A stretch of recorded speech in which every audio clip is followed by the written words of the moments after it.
হেৰি কি কৈছে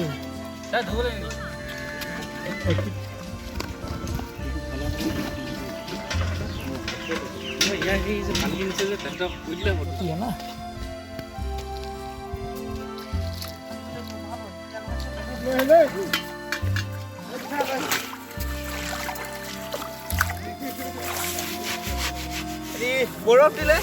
বৰফ পৰিলে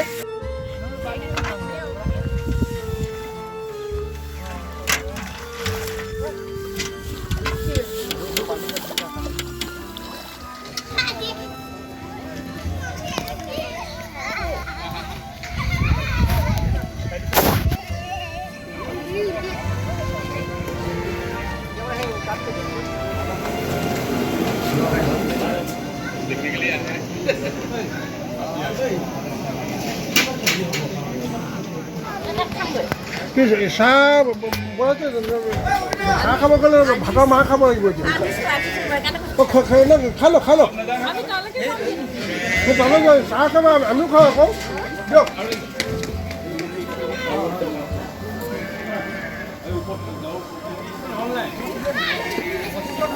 কাছমি কি কান কাৰাটে আৰু ইয়াত এটা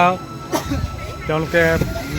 কেম্প অৰ্গেনাইজ কৰিছে নেশ্যনেল ইণ্টাৰনেশ্যনেল কেম্প কাছমি কি কান কাৰাটে মোৰ পিছফালে বেনাৰখনত আপোনালোকে দেখিছে চাগে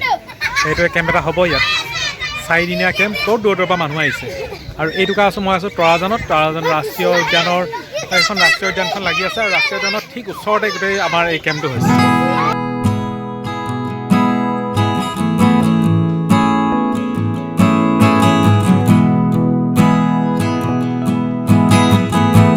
Hello and welcome everyone. This is Rafiq and you are watching Noble Moon on YouTube. আজি বৰ ধুনীয়া এটা পৰিৱেশৰ মাজত আছে পিছফালে চাওক একদম গ্ৰীনেৰী সেউজীয়া আৰু এই সেউজীয়াখিনিৰ মাজত একদম উদীয়মান সেউজীয়াখিনি আমাৰ মাজত আছে প্ৰকৃতিৰ মানে ভৱিষ্যতৰ প্ৰজন্ম আৰু এইসকলৰ লগত লৈ আজি এটা ব্লগ বনাম ব্লগটো কবিতাও থাকিব কিয় দিন থাকিব চাব ভিডিঅ' এইখন এখন ভঙা নাও দিহিং পাটকাই ৰাষ্ট্ৰীয় এখন কি উদ্যান বুলি কয় দিহিং পাটকাই বুলি কয় ন দিহিং পাটকাই ৰাষ্ট্ৰীয় উদ্যান দিহিং পাটকাই ৰাষ্ট্ৰীয় উদ্যানৰ মই মাজত আছোঁ আৰু মাজত এখন ভঙা নাও কিন্তু ভঙা নাওখন যদিও আছে আমাৰ কাৰো মনবোৰ ভঙা নহয় সদায় গান চান গাব পাৰে পাৰে ন ইহঁতিও পাৰে নে পাৰোঁ গোটেইখিনিয়ে পাৰে গতিকে সৰুকৈ কিবা এটা ভিডিঅ' বনাম এতিয়া প্ৰথম গাঁৱৰ ওচৰলৈ আহিম কোনে গাব প্ৰথম এই গাব নাই প্ৰথমে দেখালে তোমাকহে দেখাইছোঁ তোমাৰ নামটো কি খুশি গোৱালা কোন ক্লাছত আছা ক্লাছ 5 স্কুল আৰু তোমাৰ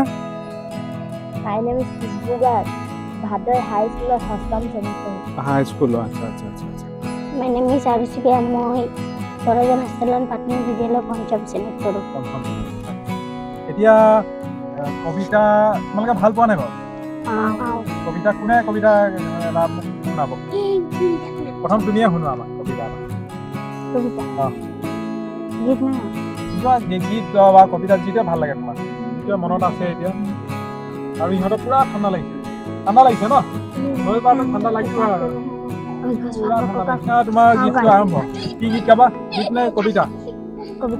তাৰ আগতে মই পৰিৱেশটো দেখাই লৈছোঁ ইহঁতৰ পুৰা ঠাণ্ডা লাগিছে বতৰ একদম ঠাণ্ডা বতৰ আৰু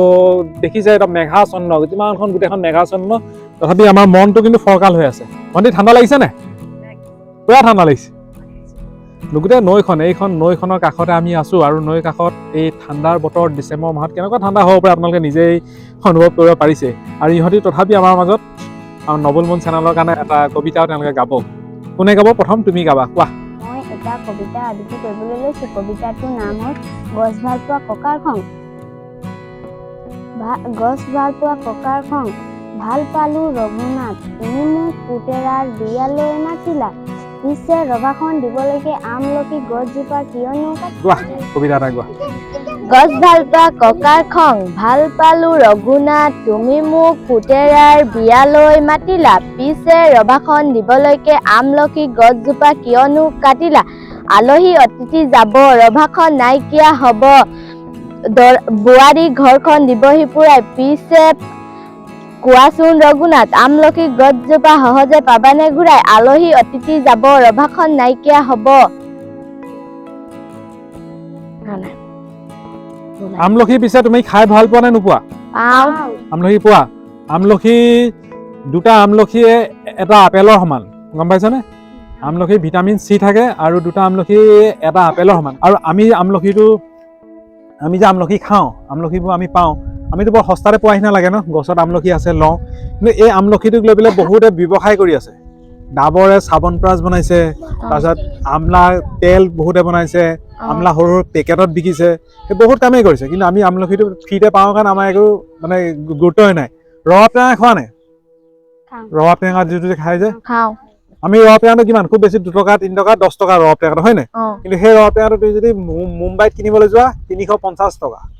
সঁচাই গছ বনৰ প্ৰয়োজনীয়তা কি আৰু এই কবিতাৰ ফাঁকিৰ মাজেৰে যিসকলে এই কবিতাটো পঢ়িছে বা আজি আপোনালোকে যিসকলে শুনিলে তেওঁলোকে নিশ্চয় উপলব্ধি কৰিব পাৰিব কাৰণ